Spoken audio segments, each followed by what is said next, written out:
কূটনীতি পররাষ্ট্রনীতির কার্যকর হাতিয়ার। ভূমিকা। এক দেশের শক্তি কেবল তার সেনা, অর্থনীতি বা প্রযুক্তিতে সীমাবদ্ধ নয়। দেশের প্রভাব এবং কৌশল প্রকাশ পায় কিভাবে তা অন্যান্য দেশের সঙ্গে সম্পর্ক গড়ে তোলে।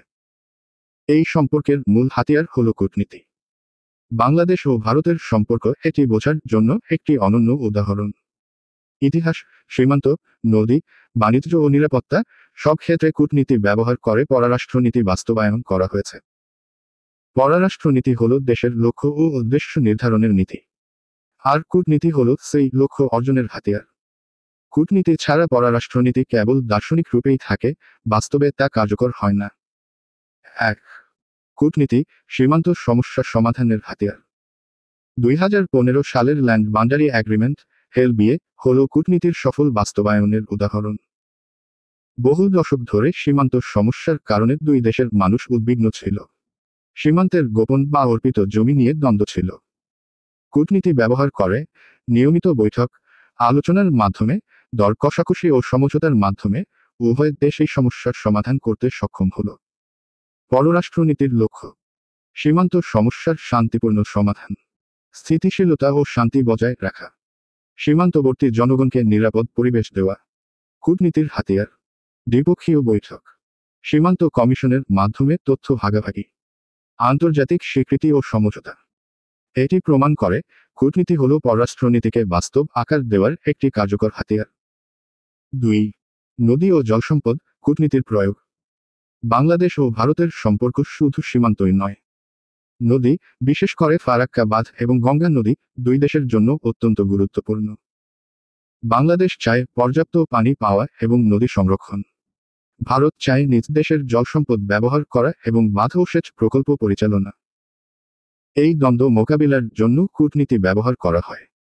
নিয়মিত বৈঠক ও তথ্য ভাগাভাগি, সমঝোতা চুক্তি ও আপোষ, সমস্যার দীর্ঘমেয়াদী সমাধান। এভাবে কূটনীতির মাধ্যমে দুই দেশের স্বার্থ সমন্বয় করা হয় এবং পানির সরবরাহ ও ব্যবহার নিয়ন্ত্রণে রাখা সম্ভব হয়। ৩. বাণিজ্য ও অর্থনৈতিক সম্পর্ক। কূটনীতি সীমান্ত বা নদী সমস্যার সমাধানেই সীমাবদ্ধ নয়।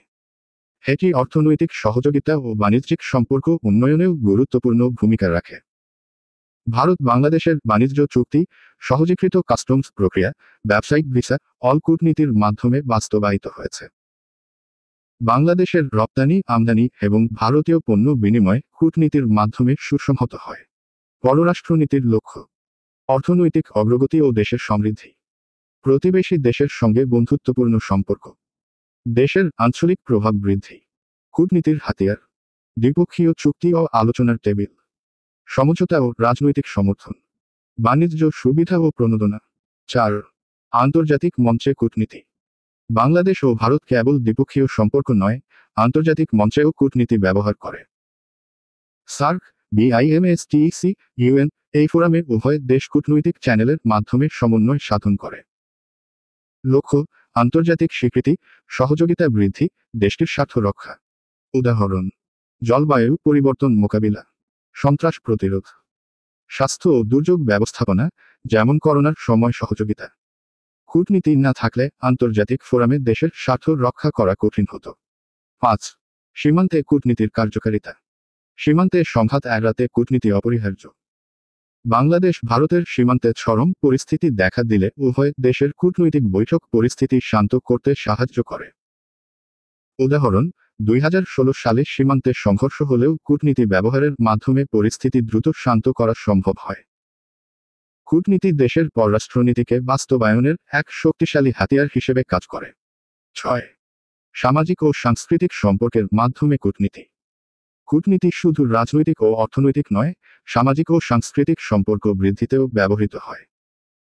বাংলাদেশ ও ভারতের আঞ্চলিক উৎসব, শিক্ষা ও সাংস্কৃতিক বিনিময়, শিক্ষার্থী ও পর্যটকদের বিনিময়, সাংস্কৃতিক প্রদর্শনী ও ক্রীড়া ইভেন্টের মাধ্যমে সমঝোতা ও বন্ধুত্ব বৃদ্ধি। এটি পররাষ্ট্রনীতির বহুমুখী লক্ষ্য পূরণে সাহায্য করে।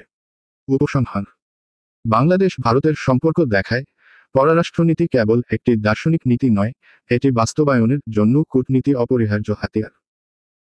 কূটনীতি সমস্যার সমাধান, শান্তি রক্ষা, বাণিজ্য ও অর্থনৈতিক অগ্রগতি, আন্তর্জাতিক স্বীকৃতি বৃদ্ধিতে সাহায্য করে।